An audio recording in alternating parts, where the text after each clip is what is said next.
The next scene takes us to the open sea, where a lone boat is sailing through the waters. On board are Maggie and her fellow witches, making their way towards the border town. Maggie seems to be having a blast as a seagull, and the boat's captain is blown away by Maggie's ability to transform into different birds.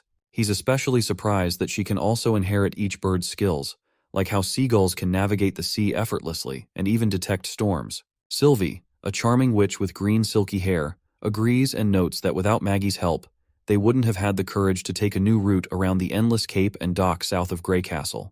That's when the captain bursts out laughing, saying that even though Maggie looks exactly like a seagull, he can still tell her apart by the shape of her body. Sylvie raises an eyebrow and notes that she never noticed it, because she claims that she tends to observe things more directly. Well, considering she's one of the witches who can see through fake identities, lies, and all that stuff, it's obvious she does not distinguish between people through their body features. Sylvie then glances at the ship's crew and notices that they look exhausted, so she politely asks the captain to switch their shifts. The captain is amazed that she can pick up on such subtle details. It seems nothing escapes the sharp eyes of Sylvie. As the captain rushes over to get his crew to stop slacking off, Sylvie's mind drifts back to the last conversation she had with Princess Tilly. Tilly had told her that their trip to the border town wouldn't just be about connecting with their sisters and offering help. Sylvie also had a task to uncover Roland Wimbledon's true identity. If there was anything suspicious about him, Tilly had ordered Sylvie to work with the Witch Union to expose his true self. Right now, Sylvie's worried that in the worst-case scenario, the Witch Union might not cooperate with her. They could end up imprisoning her and her crew just to keep Roland's false identity under wraps. She notices other witches goofing around on the ship. Even though everyone seems happy, Sylvie can't shake the feeling that things might not be as easy as they appear. We also spot Molly, who's having a blast and is excited that they're almost at their destination. On the other hand, a little witch with 2 ponytails looks miserable. She can hardly believe they've been swaying on this boat for a week and is amazed she's still holding on. The captain reassures her, saying she'll feel better once they hit solid ground. He adds that he's never seen anyone die from seasickness before and tells her to hang in there. Ash then turns to the little girl and comforts her, saying that Maggie has already alerted everyone in the border town, so everyone should be here to pick them up soon. The little girl curiously asks if Ash and Molly aren't going to the border town, to which Ash explains that she and Molly just tagged along to ensure their safety at sea. After dropping them off, they'll head back immediately since Princess Tilly needs their help on the island as well. Ash warns the girls to stay away from Roland Wimbledon as much as possible. The little witch then curiously asks her senior why they should be afraid of him since he's just Princess Tilly's brother. Ash agrees he's her brother, but makes it clear that being royalty doesn't mean the prince isn't a creep who likes groping witches. While everyone's busy chatting about the prince, Sylvie notices something rising into the sky from the mountains, and she's absolutely shocked by what she sees. The crew's expressions are priceless as they wonder what kind of giant bird it could be. The little witches turn to their senior, asking if she's ever seen anything like it before. The senior admits that this is the first time she's come across something like this. As they approach, Sylvie's heart swells when she sees a welcome banner fluttering in the air. It's clear the Witch Union is greeting them warmly, and the banner's message clearly says, "Border Town welcomes everyone," which just leaves Sylvie momentarily speechless. When the ship finally reaches the shore, Wendy takes the opportunity to greet everyone warmly and welcome them into Border Town. While Ash remains calm and composed around Wendy, the other witches behind Ash still look quite nervous. Wendy and Ash exchange greetings, and Anna soon arrives on the scene. As Sylvie's eyes land on Anna, she notices that all the magic around the witches seems to be gravitating towards her. The sheer amount of power radiating from Anna blows her mind, making her realize just how extraordinarily powerful our girl Anna truly is. While some witches are busy exchanging greetings, others are eyeing the giant hot air balloon with curiosity. Wendy takes the opportunity to fill them in on all the details about hot air balloons. Wendy then asks Ash if she's sure she won't come to town, since the prince is eager to see them again. Ash laughs it off, joking that the prince definitely won't be thrilled to see someone who plans on poaching his witches. She says she's leaving the kids in her friend's capable hands. Wendy, ever the big-hearted woman, or I dare say big booba lady, quickly agrees and assures Ash she'll take good care of them. With that, lightning pushes all the new witches into the balloon. While Sylvie is still feeling a bit anxious, Anna simply snaps her fingers, and black fire erupts, propelling them up into the sky. Molly waves a final goodbye from the ground, and the girls above in the air take off, heading toward their new home. Up in the sky, Lightning quickly asks the newcomers to show off their powers, while Wendy checks in with Sylvie to see if she's feeling all right. Sylvie replies that she's fine, but admits to having a bit of a headache. Well, it seems like she is feeling more than a surge of pain inside her. She curses herself for instinctively activating her magic eye.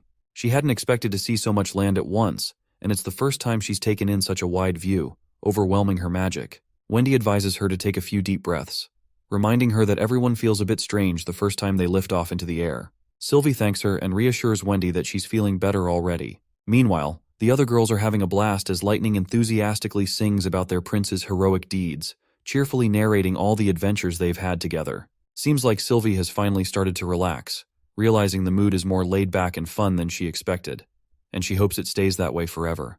When they finally arrive above Bordertown, the balloon lands near the castle, and the girls are absolutely shocked when they hear the resounding boom of cannons firing. Lightning quickly reassures them, explaining that the prince fired the cannons just to welcome them. Soon after, witches from the Witch Union arrive to greet the newcomers. Sylvie is blown away by the fact that their magic is completely different from what she had expected. She can't help but take note of how friendly the Union sisters have been so far, though she reminds herself to stay on guard just in case. Once they enter the dining hall, they see a feast already laid out on the table. The prince warmly welcomes everyone to Bordertown, introducing himself as the ruler of the Western region, and tells them to make themselves at home. While the other ladies are overjoyed to see the feast before them, Sylvie is absolutely blown away by what she is seeing before her. She notices that the prince isn't wearing any stone of divine judgment, and there's no trace of magic inside him. This tells her that the man in front of them is indeed Roland himself, not disguised or controlled by magic. After a hectic day, we find the prince gulping down some delicious wine, letting out a satisfying burp as he leans back on his bed. He's so excited about the witch's arrival that he can't even sleep, so he's drinking to help himself doze off. The prince addresses the newcomers as sisters and asks if their accommodations have been arranged. However, Nightingale isn't too thrilled about him calling them sisters right off the bat, warning him that he shouldn't trust them so quickly. The prince asks Nightingale why she's so cautious, to which she reveals that the witch named Sylvie was speaking half-truths. Although there was nothing malicious in her words, she was very careful in how she chose them. The prince nods, understanding her point. He speculates that Sylvie is likely trying to determine if he really is the true Roland Wimbledon. He reminds Nightingale that if one of her family members completely changed their personality, she'd also wonder if they had been replaced or controlled. This is exactly what Tilly thinks of him, since back in the capital, Roland was notorious for being a lousy slacker and an easy target for bullying. This makes Nightingale curious as well, wondering if the prince is truly Roland Wimbledon. The prince responds that he is indeed Roland, but at the same time, he's not. Nightingale, with her keen sense, quickly sees that the prince isn't lying and asks him why he isn't. The prince grins and simply says that this is just how it is, and there's nothing to lie about. Nightingale just shrugs and says that as long as he remains the Roland she knows, she's fine with it. The prince nods plainly, saying he's always been himself since the day he met her. The next morning, all the newcomer witches are lined up before the prince, greeting him with an anxious, "Good morning." The prince tells them to relax, assuring them that he's not big on formalities, so they can call him whatever they call Tilly. He then explains that he won't assign them any work during their first week. They should take the time to get accustomed to the town's environment and explore Bordertown as much as they want. He guarantees that no one will mistreat them or kidnap them for being witches.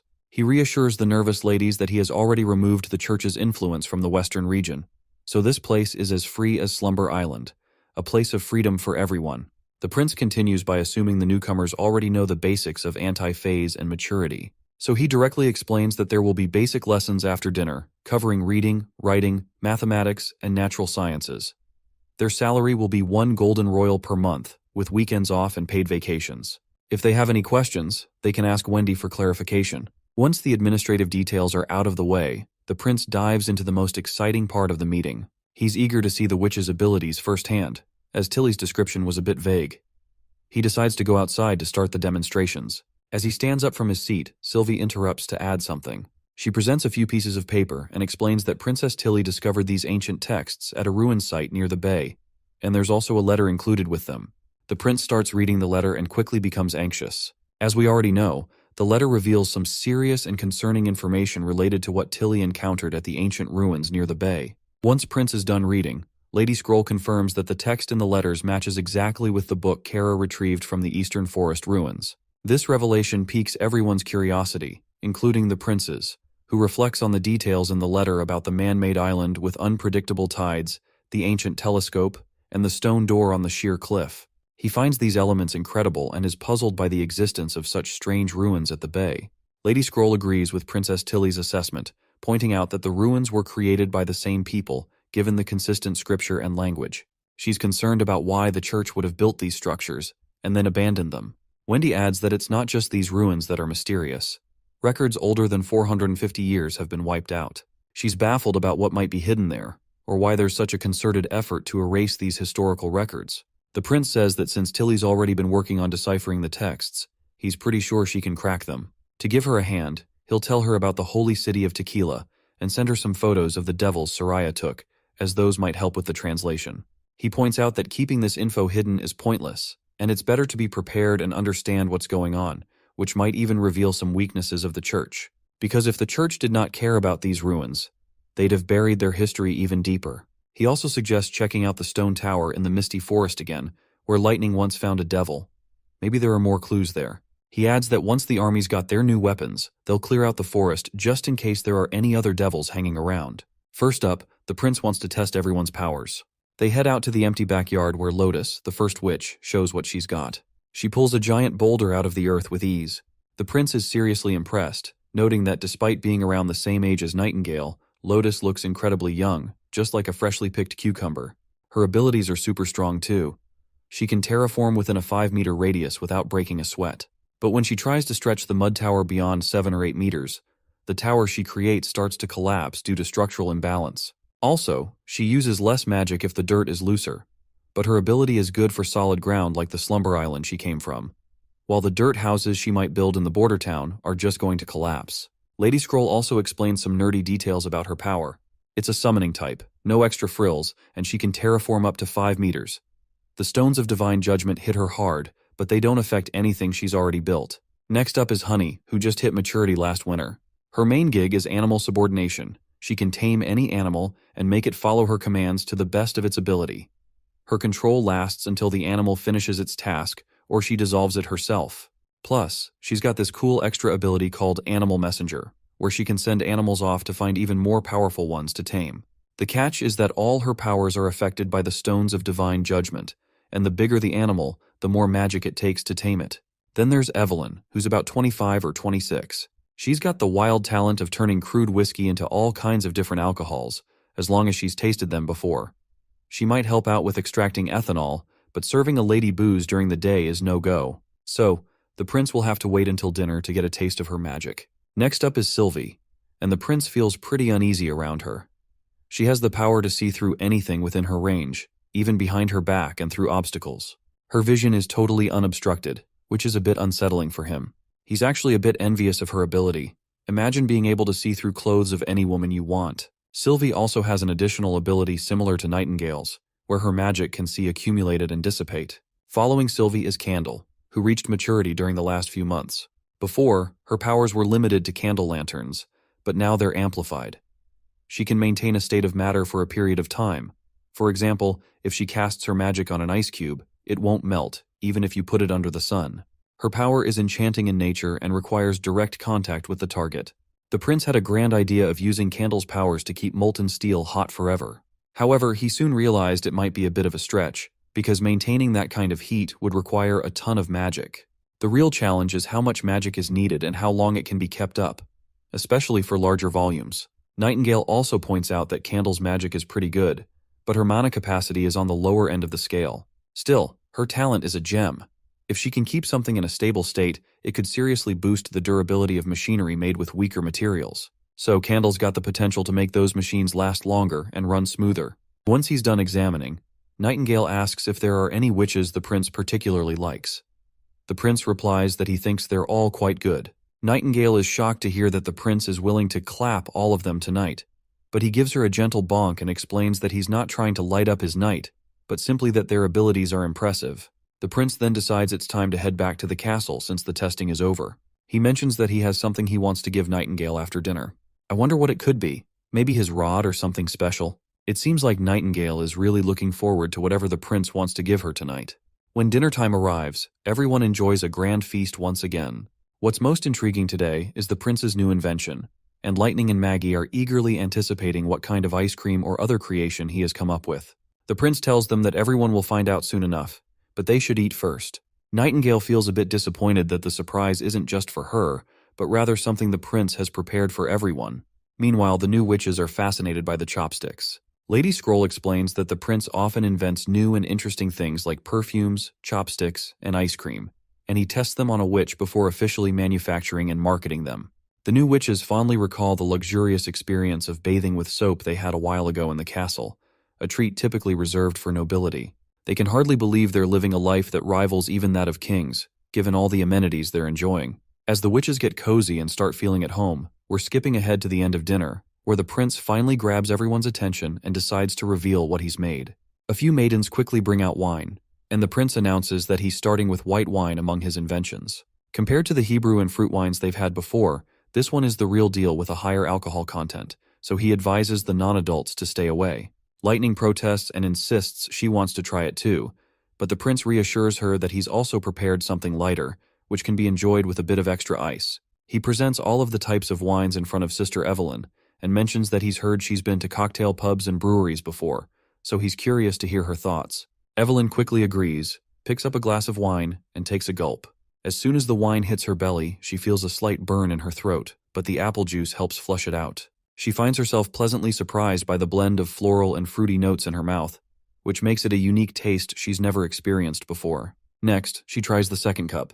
This one has a mix of milk and honey or sugar, creating a sweetness that complements the wine perfectly. It's a match made in heaven, and she thoroughly enjoys it. Then, she moves on to the last cup. This one's pure white wine, no extras. It's got a fiery kick that rolls over her tongue and down her throat, leaving a tart zing that lingers.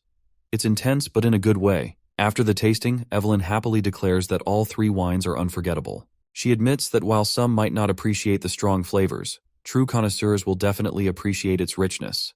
The prince is pleased with her feedback and explains that this was just a sample of his strongest white wine. He's planning to deepen its flavor even more and will need her to taste it again later. The next batch of maids arrives with boxes, and these gifts are only meant for adult witches. Anna receives her own box, while Nana eagerly wonders what's inside. As promised, Nightingale also gets a box, but she doesn't seem too thrilled. The prince tells them to open the boxes once they're back in their rooms. Once the witches are in their rooms, the younger witches start complaining.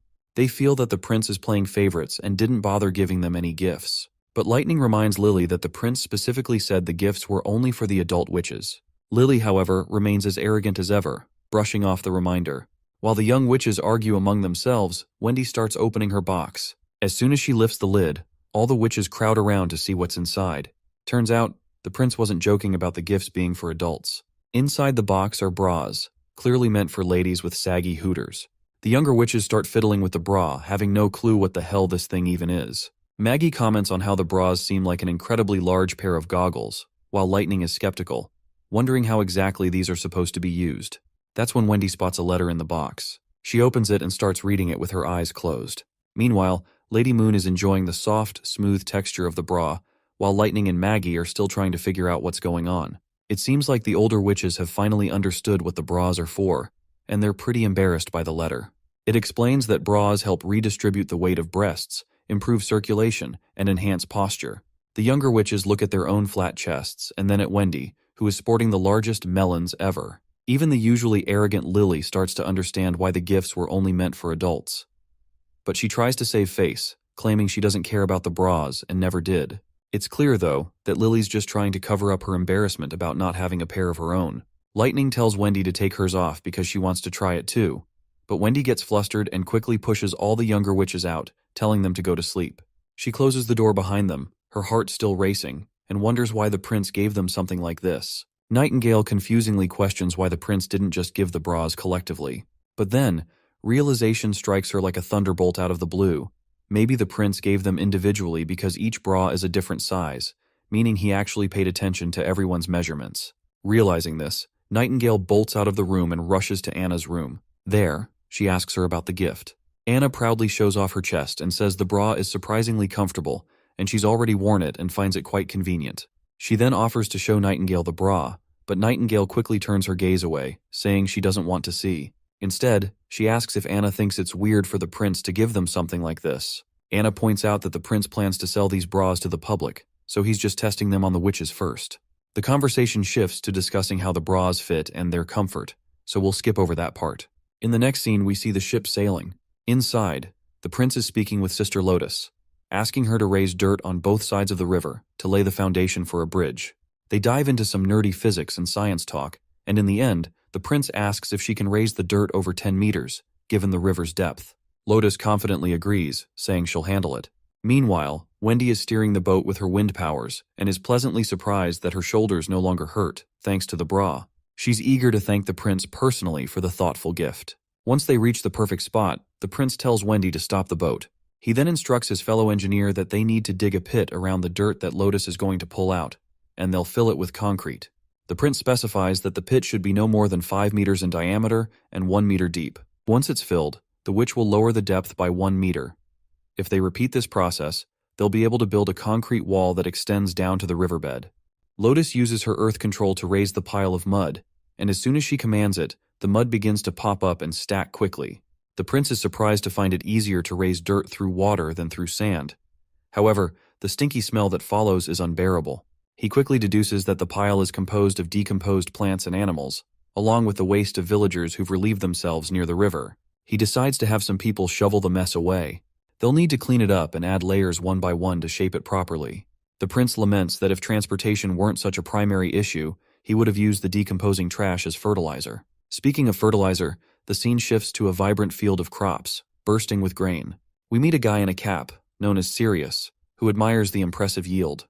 The seeds have doubled in quantity, and the grains are bigger than ever, all thanks to the witch's hard work. Sirius reflects on how, ever since the prince held the ceremony and Nana appeared on stage, the witches stopped hiding themselves. It's clear that only witches can raise soil in the middle of the river. Suddenly, 2 people rush up to Sirius, and it looks like he is not thrilled to see these guys here, because he's pretty sure they're about to ask the same old questions. As expected, they ask if it's true that they can become free citizens, own their own houses, go to school, and they will only need to turn in 70% of their harvest.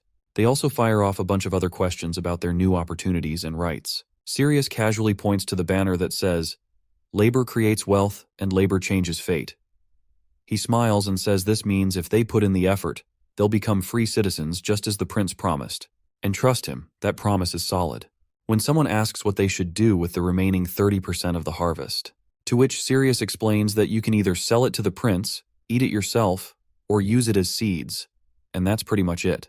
He goes on to explain that Bordertown doesn't allow private sales of harvest. If they try to sell it outside the official channels, they'll be breaking the law, and their harvest could be taken away with a side of punishment.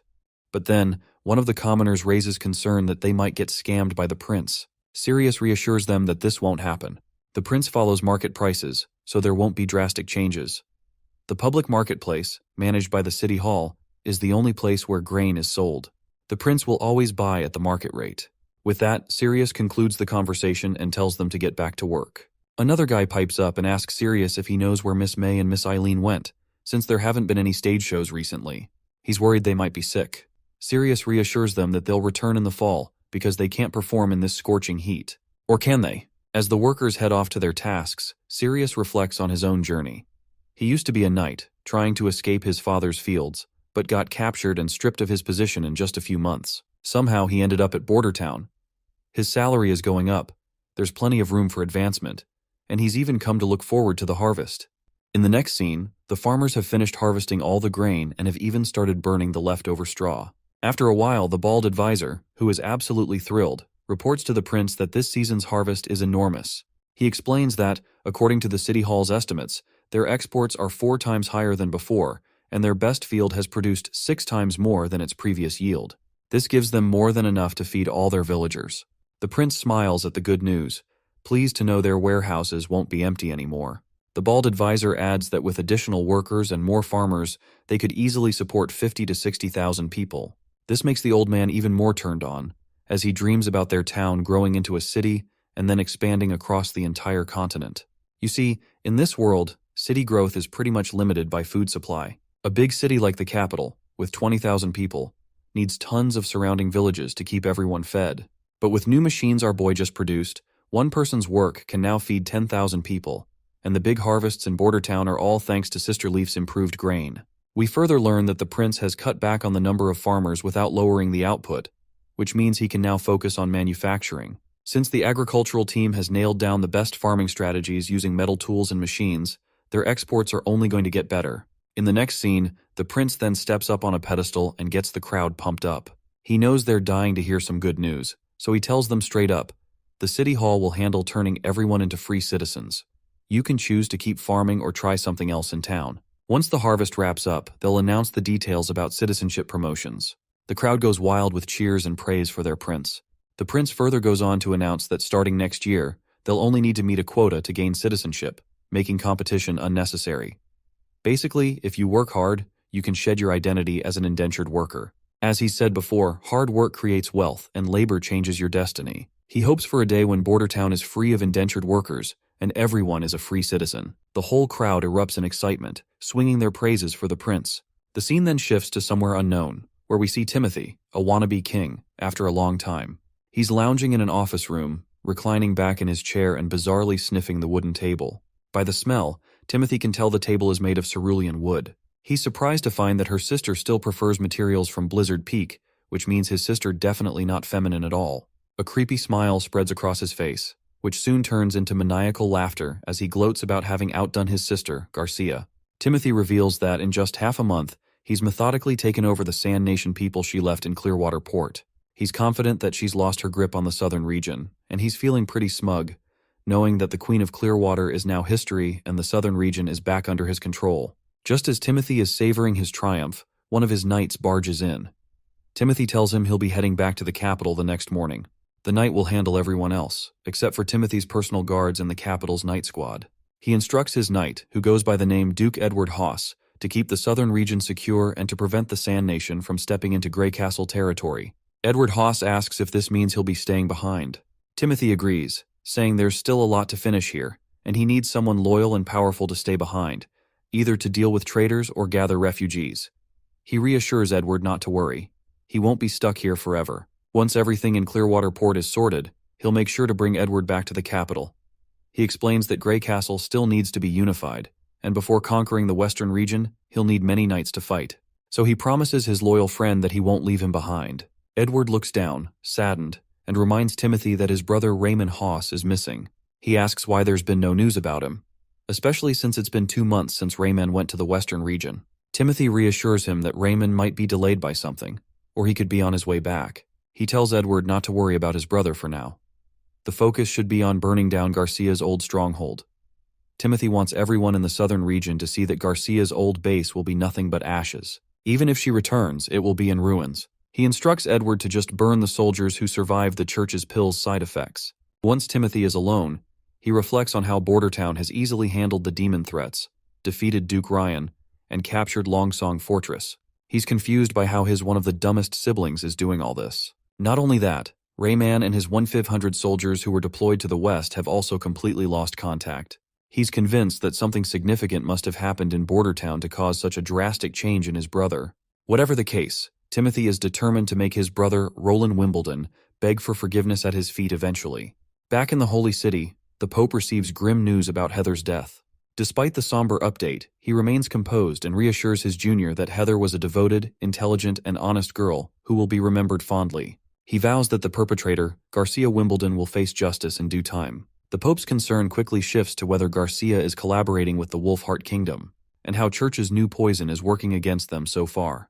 Priest Maine reports that while the poison worked as expected during the attack on Broken Tooth Forest, where it incapacitated the enemy soldiers before they could fully combat the threat, the results were less effective when used against Wolfheart City. The enemy remained strong and resilient, and Maine takes the blame for this failure.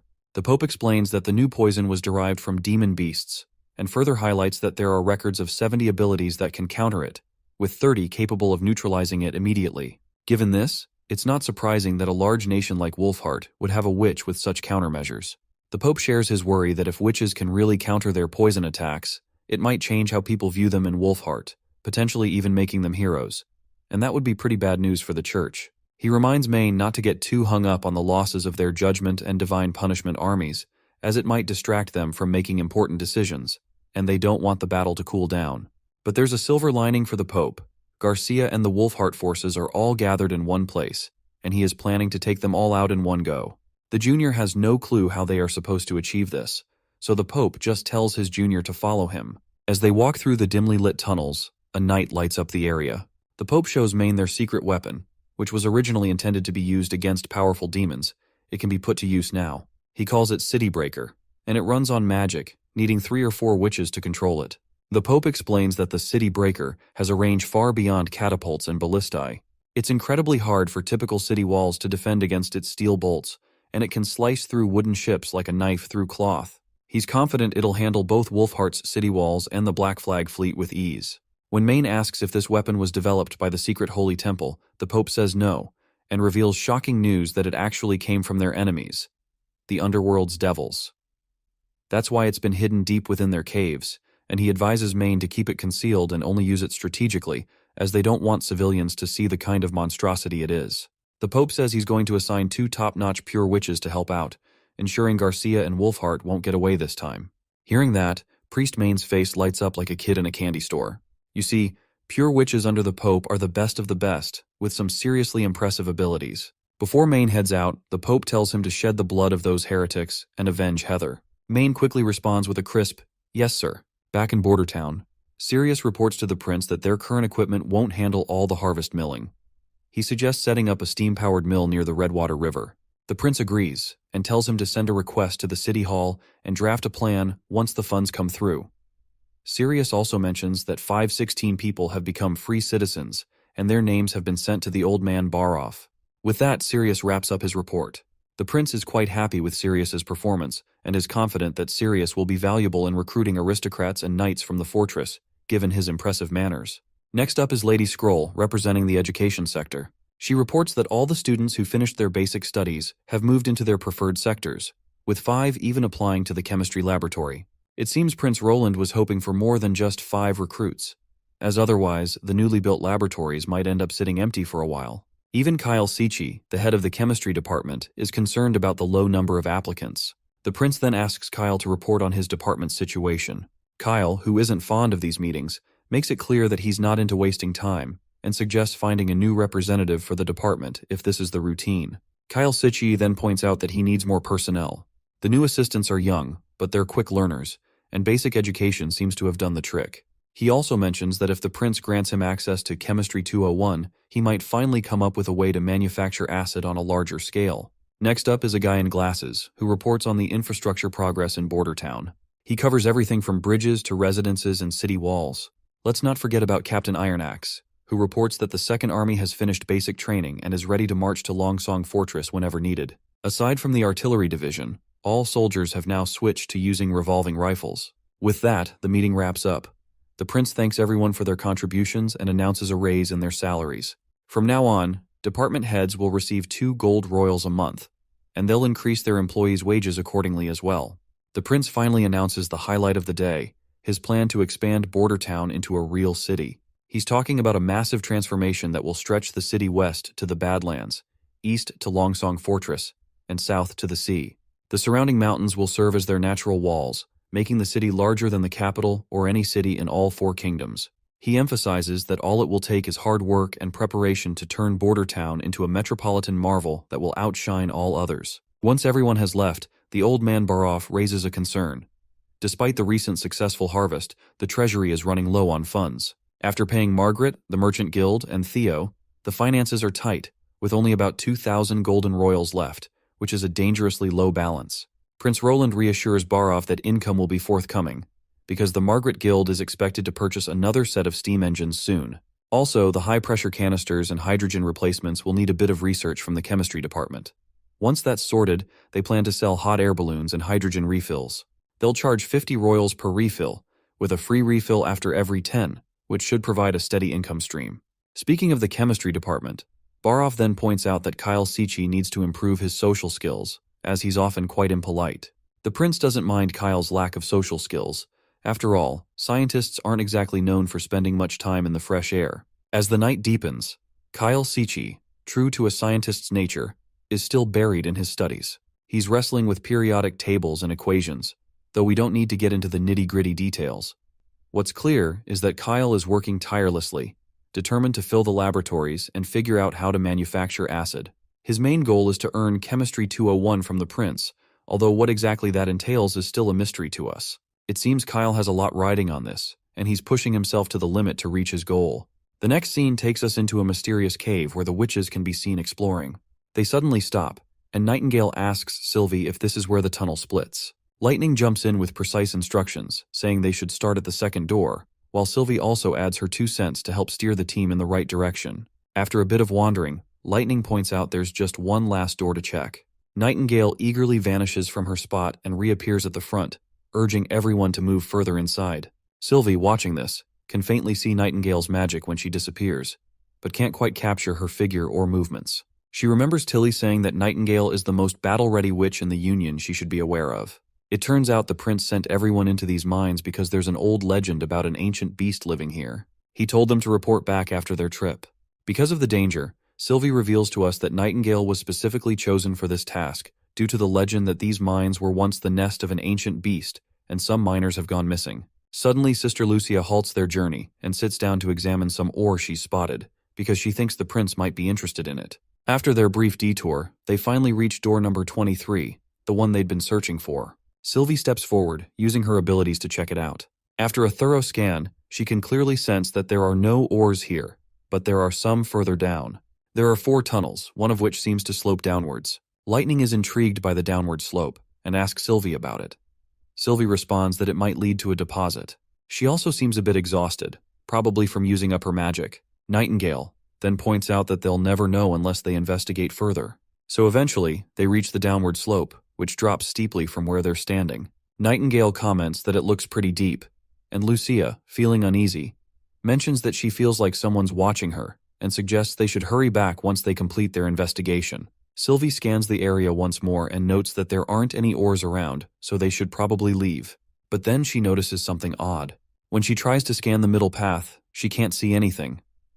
Lightning asks what that means, and if Sylvie is just tired from using her magic. Sylvie explains that she's not running out of magic, but rather something seems to be blocking her vision. Nightingale decides to check it out herself and tells the other girls to stay back. However, Sylvie quickly stops her, saying that something could be causing this effect, and going in could be dangerous. Nightingale asks what she means, and Sylvie explains that it seems like there are stones of divine judgment involved. These stones appear to be underground and stretch throughout the area. In the next scene, we see the prince arrive at the underground location with his trusted partners and is utterly awestruck by the sheer magnificence of the giant crystal before him.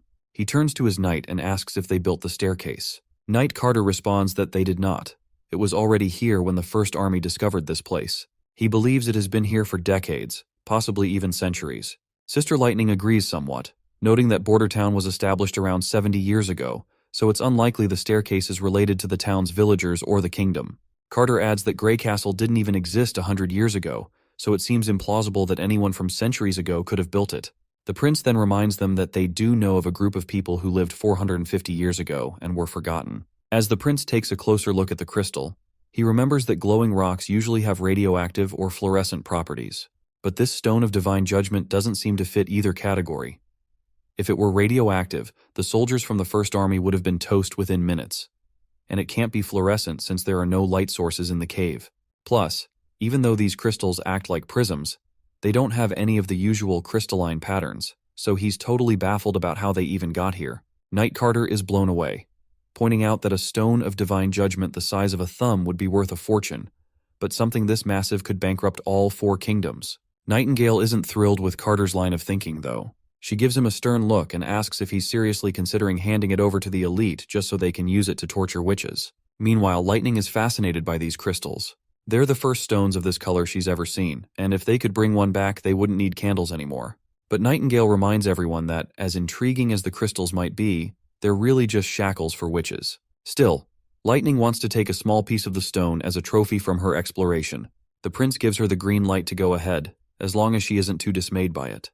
With that, Lightning tries to crack the stone with a rock, but it doesn't even leave a scratch. Even Knight Carter is surprised because, as far as he knows, divine stones of judgment are supposed to be fragile. Lightning then starts hitting the crystal from different angles, but the result is the same. No scratches, no cracks, nothing. That's when the prince tells Nightingale to give it a try. She bombards the crystal with bullets, but it remains just as shiny and undamaged as ever. The prince is intrigued that even revolvers can't make a dent in the crystal. Carter wonders aloud how the church managed to break it down for sale if it's this tough to crack. Nightingale then points out that these stones should be pulverized with the slightest strength. Anna also chimes in with some info of her own, asking our boy if he still remembers the treasure map. She explains that one of the maps actually points to this location, not the northern mines. The prince is also shocked by this news, realizing that this cave holds a significant amount of these stones, which makes it a part of the treasure place. Once they're back in the office, the prince studies everything with Lady Scroll. He points out that it matches what he remembers, and the southernmost point does indeed align with the northern mines. Lady Scroll adds that if Anna is correct, this map could be one the church left behind while searching for new veins of stones. She's curious about why they would abandon everything after excavating it and building the stairs. The prince reveals that given the high value of stones of divine judgment, this cave certainly doesn't seem like something they'd leave behind. Since they can't go to the city of Tequila right now, he wonders if the answers might only be found when they visit the stone towers. I'm not entirely sure what is going on, but let's hope to soon connect the dots when we further dive into the story. As night falls over Border Town, the new witches chat during their study class. Evelyn asks Sister Candle if the prince assigned her any tasks. Candle nods and explains that he did give her a task. She says he asked her to use her powers on some metallic lumps to keep them solid at room temperature, but she's not sure what he plans to do with them. Candle then inquires about what tasks the prince assigned Evelyn, to which Evelyn reveals that the prince hasn't asked her to do anything specific. She's free to learn whatever she wants. Sometimes he does ask her to sample new booze, and she's given suggestions like adding water or fruit juice, but the prince seems focused on making the strongest alcohol possible. That's when the little girl mentions that the prince must have a reason for his request. But before she can elaborate, their teacher, Lady Scroll, walks in. Lady Scroll breaks the news that they won't be learning any new material today. Lightning's face lights up, excitedly asking if they're going outside, or maybe tasting some new food. Lady Scroll just smirks and shatters their hopes by announcing that she'll be giving them an exam on everything they've learned. Everyone looks confused to hear this, and wonders what this exam thing is all about. Lady Scroll explains that, after 3 months of studying, the prince thinks it's time to check their progress. They'll tackle problems in 3 subjects: language, mathematics, and natural sciences. She adds that they'll need to answer the questions on their own and can't get any help during the exam. Everyone's faces fall at the shocking news, but Lady Scroll isn't done dropping bombs yet. She announces that the prince has explicitly stated that only those who answer more than half of the questions correctly will get to enjoy ice cream during the weekend afternoons, and those who score below half will lose their tea privileges. That last line leaves Nightingale completely boggled. As a fan of afternoon teas, she's pretty sure she's in trouble. Lady Scroll adds that witches from Slumber Island are exempt from this exam and can either stay and finish or take the day off. No matter their score, they won't lose any privileges. The new witches finally breathe a sigh of relief, realizing they're not completely screwed after all. Candle turns to her friend Evelyn and asks if she's going to stay for the exam. Evelyn nods and explains that taking the exam is a good opportunity to learn. She wants to advance her abilities by gaining more knowledge, and she's been practicing her writing after class with help from Lily and Moon. She figures it's worth the effort to avoid falling behind. Hearing this, the little witch decides to join her for the exam as well. Shortly after, the exam is conducted, and the answer sheets from all the witches are sent to the prince. The prince thanks Lady Scroll for her help, and as he reviews the answer sheets, he's fascinated to find that Nightingale has passed. Well, it seems like the prince is a bit disappointed that Nightingale passed because if she had failed, he was planning to discourage her from eating more sweets during afternoon tea. Nightingale quickly catches on and starts pinching his shoulder, practically telling him not to even think about it. Jokes aside, the prince is genuinely glad that all the witches performed exceptionally well. What's even more fascinating is that 2 new witches also took the test, where Evelyn scored 5 points while Candle scored 36. The prince is especially impressed by Candle, who only attended the course for 2 weeks but still managed to score 60 points. It just proves how witches, both physically and mentally, have a significant advantage over commoners. The next scene shows Lucia practicing hard with the materials inside her pouch. That is when her little sister wanders in and asks why she's still practicing so late. Lucia loses her concentration due to the sudden interruption and gets annoyed at her little sister, telling her to focus on reading the books instead of bothering her. But the little one replies that she can't really understand the words completely. She can only read a bit at a time and wishes she could read and write as well as her big sis. Lucia explains that's why she needs to practice more. She tells her sister that words have similar structures, and you can figure out their meanings from their roots. It's all part of the learning curve. The little girl reluctantly grabs a book and goes back to reading. Just then, Nightingale shows up and notices the sibling squabble. The little girl quickly rushes over to Nightingale with a pleasant smile and says she's just reading some books while her sister is busy practicing. Nightingale then offers ice cream to both sisters, and they eagerly grab their sweet, delicious treats. As they enjoy their ice cream, Lucia points out that these goodies are usually only distributed after noon tea time, so she is curious how Nightingale managed to get her hands on them. Nightingale proudly boasts that she placed 3rd in the exam, just behind Leaf and Wendy, Since the prince didn't expect her to pass, she figured she'd try to get something extra from him. Lucia then asks how many points she herself scored, to which Nightingale reveals Lucia got around 68 points. Lucia's face falls a bit at this, since there were 120 points total, and she only scored a little more than half. As her mood sinks, her melting ice cream starts to drip, and a drop of creamy sweetness lands on her hand. Nightingale quickly grabs Lucia's hand and licks the sweet nectar off, reassuring her that she did fine. She explains that Lucia hasn't been studying with them for long, so it's perfectly reasonable to miss a few questions in math and science. The banter among the ladies continues, and the little girl cheekily asks Nightingale if she likes princes. Her big sister panics and quickly shushes her, saying she shouldn't ask such blunt questions. Nightingale blushes but admits that, yes, she does like him. The scene shifts to Roland's office, where Lucia presents the ore samples she collected from the northern mine. The prince thanks her for her help, and Lucia says it's all worth it if she can be even a little bit helpful to him. As the prince examines the ores, Lucia's thoughts drift back to Nightingale's confession. She admits to herself that she doesn't really understand romance or whatever it is, but the idea of a witch being interested in the prince seems impossible to her. She thinks it's best if witches keep their feelings to themselves and not let others know. Meanwhile, the prince finishes examining the ore and tells Lucia that he'll have Sishi take a look at it. He suggests that Lucia keep practicing her abilities at the mines and to ask Anna if she needs any help with anything. Lucia feels a bit confused that even the prince can't identify the ores. But then, the prince calls her name, and she perks up at the sudden attention. The prince congratulates her on passing the exam and reveals that she placed 9th with 68 points. He acknowledges that it's impressive to perform well after only studying with everyone for a month and encourages her to keep up the good work. Lucia brightens at the praise and agrees with a big smile, feeling more motivated and happy about her progress. After a while, the prince lets out a sigh, feeling disappointed that he couldn't identify the ores in the mine even after purifying them. He realizes there's still a huge gap between engineering and geology, and wonders if he should leave it to the alchemist, as chemical experiments are more reliable than observing things with the naked eye. Also, he does not have any time to stress anything, since it's already time he starts planning countermeasures for the months of demons. Suddenly, a reporter rushes into the office with an urgent report. There's a secret letter from the capital. The prince asks who sent it, and the reporter says there's no signature. The prince opens the letter and sees that it's unsigned and written in an unrecognizable handwriting. It doesn't take him long to deduce that this secret letter must be from Theo, who has done a good job hiding his identity. As the prince squints at the text, he reads that an army of 1,000 strong has left the capital and is heading towards the western region.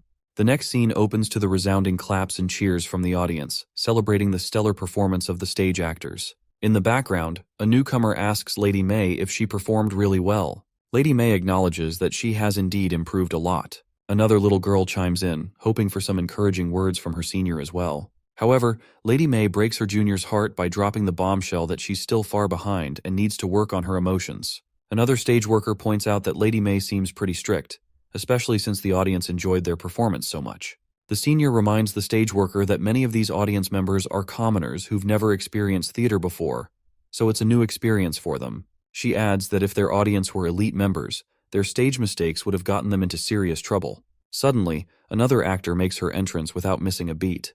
She immediately begins berating Lady May and her crew, labeling them as third-rate actors performing in a rundown place like Border Town. Lady May's student is visibly annoyed by this, but the arrogant woman, known as Bella Dean, mocks them further. She questions if they even know their place and makes it clear that none of them are suited for a big city like Longsong Fortress. She emphasizes that the Longsong Theater doesn't welcome third-rate actors. She even sneers at their play, The Diary of a Witch, dismissing it as terrible and unworthy of attention. She continues her rant, accusing Lady May of causing a drop in the theater's revenue due to performing in such a filthy town.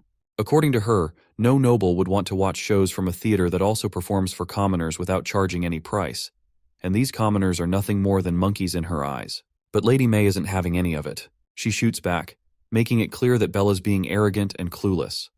She points out that the theater manager has a deal with Prince Roland and Ambassador Petrov, who are in charge of Longsong Fortress. She assures Bella that any revenue lost will be covered by Border Town. She further tells Bella to get a grip and stop running around like a headless chicken, because this is a business deal after all. And as for reputation, Lady May proudly adds that only second-rate actresses would worry about losing theirs. Back when she performed in the capital, the elite couldn't get enough of her shows. Lastly, she drops the bombshell that The Diary of a Witch was written by Prince Roland himself. So, by trash-talking the play, Bella is not just dissing some random script, She's showing contempt for royalty, which, by the way, is punishable by law. But Bella continues her rant, which eventually leads to a sharp slap across her face from Lady May. After delivering the slap, Lady May takes a deep breath, letting out the frustration that had been bubbling inside her. Miss Bella's lackeys quietly warn May that she's crossed the line by slapping her fellow actress. They remind her that an actress's face is her most valuable asset, and she can't just go around slapping people. Although Lady May inwardly admits that she acted on impulse, she still has no intention of apologizing to this trashy woman. She also recalls her time with Prince Carter, noting how men may seem all muscular and strong, but their weaknesses are in their eyes and throats. If it comes down to dealing with these lackeys, she's confident she could drop them with a single kick. So she doesn't falter and steps up to confront them. But just then, Prince Carter shows up. He announces that he's here to arrest anyone who insulted Prince Roland or schemed against his theater crew. Bella and her two lackeys are shocked to see the prince's knight, and Bella is pretty sure they're screwed since she was the one who belittled the prince's play. Later that night, Knight Carter and Lady May have a great time together, chatting and enjoying each other's company. But we are not interested in their lovey-dovey shit, so let's jump ahead 2 days. Inside the castle of Bordertown, representatives from the 5 families have gathered from around the western region. Prince Roland reveals that he has received reliable intel indicating that Timothy has sent soldiers to Longsong Fortress. Their numbers are unclear, but there's no doubt they're coming for Bordertown. He explains that Timothy's typical strategy involves kidnapping commoners to bolster his forces, then making them eat the church's drug. This drug, known as the Evil Crimson Pill, grants commoners strength even greater than that of knights, but its side effects are fatal and irreversible. Timothy plans to weaken the Western region's power by turning anyone useless to him into drugged berserkers, making everyone here in danger. As the leader of the Western region, Prince Roland instructs all the representatives to mobilize their personnel into the fortress. By doing so, Timothy won't be able to strengthen his forces. One of the members raises a concern, pointing out that they don't have enough food and supplies to sustain such a move. But Prince Roland makes it clear that they'll have to bring everything they can, and they only have 3 days to do that. Every commoner must be transported to the city, and once Timothy's soldiers are defeated, they can return home. All the representatives kneel in respect, and once they're gone, Prince Roland turns to his army captain, Iron Axe, and explains that this army is different from the last one they faced. Timothy's soldiers are currently sailing down the Redwater River, planning to infiltrate through Willowtown. He explains that this route is especially tricky because once they pass the river fork, they'll have the option to attack the fortress's south and east gates, or continue west to lay siege on Bordertown. To avoid spreading their troops too thin, Prince Roland emphasizes that they need to focus their best soldiers on ambushing the enemy at the Redwater River Fork, as it's the most strategic point for a successful defense. He further explains that Lightning and Maggie will keep an eye on the enemy's movements, so they don't need to station extra soldiers for defense. Instead, they just need to set up an ambush for a single decisive strike. He also notes that Longsong Fortress will need 100 soldiers to watch over the aristocrats, so he doesn't want any surprises while everyone's focused on the Redwater River. Iron Axe will handle the artillery and board the ship at Littletown to meet him at the river fork, and our boy himself will rush there as soon as he's done with things at the fortress. Nightingale, looking worried, asks if the prince is really planning to go himself. The prince nods, saying no one else knows how to handle the witch's abilities like he does, so it's crucial for him to be there. Once their boat sets sail, we see all the new witches, along with our 2 familiar girls, on board. Leading this operation is our eager prince, who makes it clear that while he might not be a master at commanding large armies or planning full-scale assaults, he definitely knows his stuff when it comes to tower defense and tank warfare, which is his specialty. The camps are set up near the river, and just as the prince is about to drop some knowledge on what tanks actually are, Nightingale chimes in, saying she gets the idea of trenches and towers, but has no clue what in the world a tank is.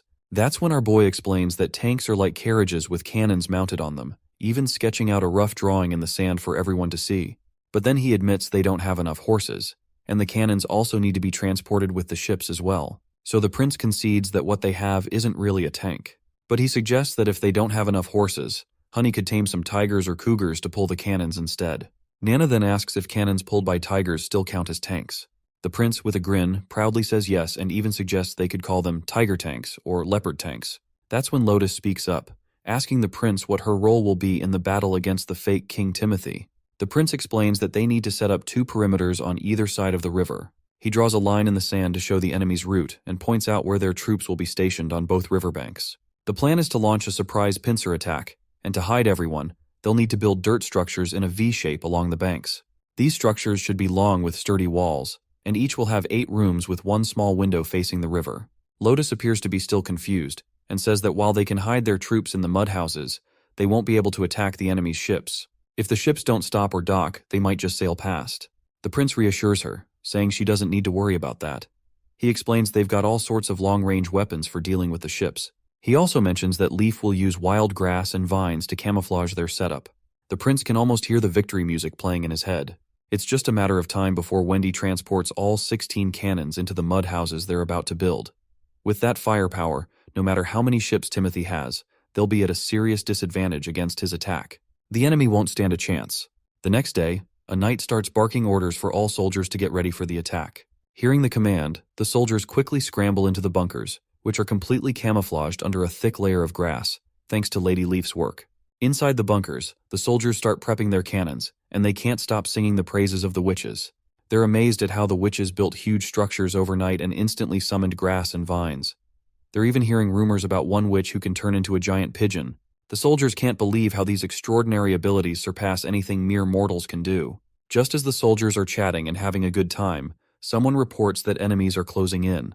The soldiers rush to load the cannons, ready to spring into action at Miss Lightning's signal. The ships are definitely getting closer, and Sylvie confirms they're almost at the ambush point. Lotus is a bit anxious as the boats appear on the horizon, and the prince has not yet made a move.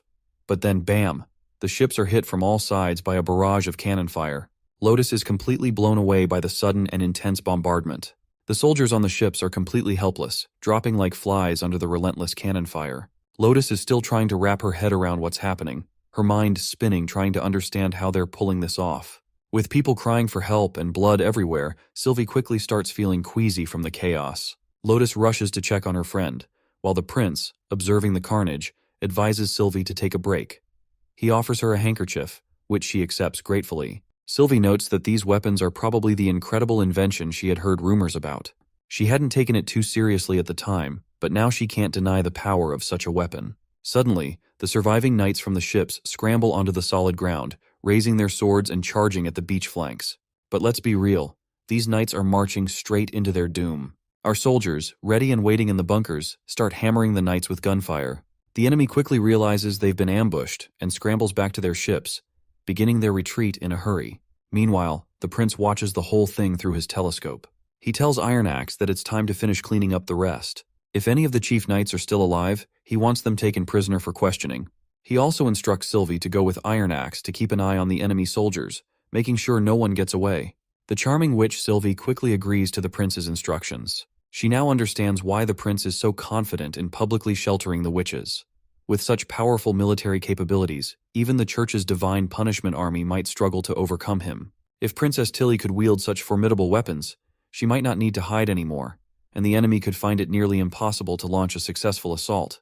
Iron Axe finally returns from his mission and reports back. He's managed to capture only 2 knights.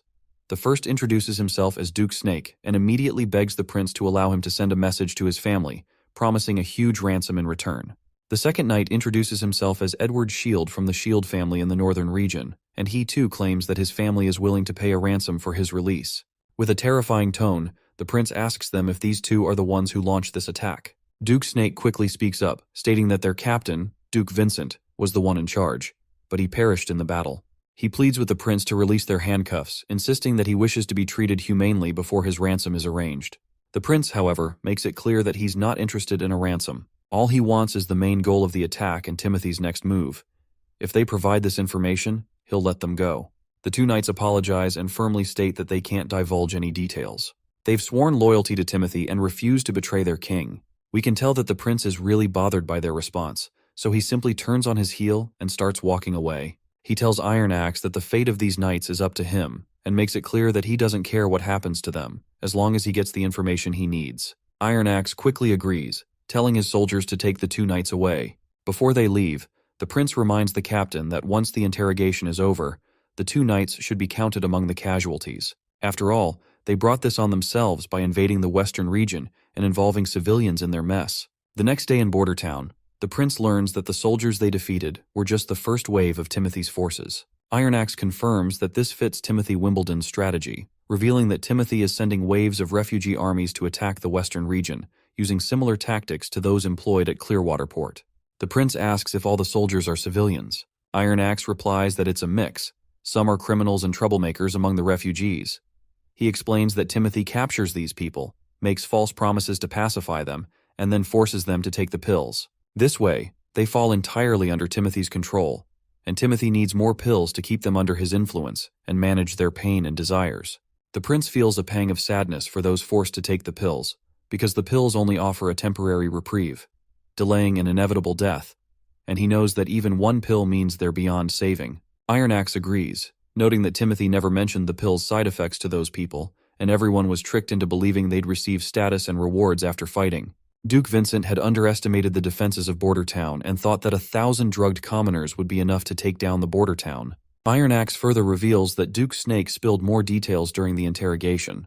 Timothy had planned to split the commoners into groups to attack the town, while keeping an eye on their defenses. The prince makes it clear he won't let any enemy soldiers get away this time. Since Duke Snake was part of the first wave, he asks if they know anything about the next waves. Iron Axe shares that they didn't get many details about the second wave, but Duke Snake did mention it would be much larger than the first.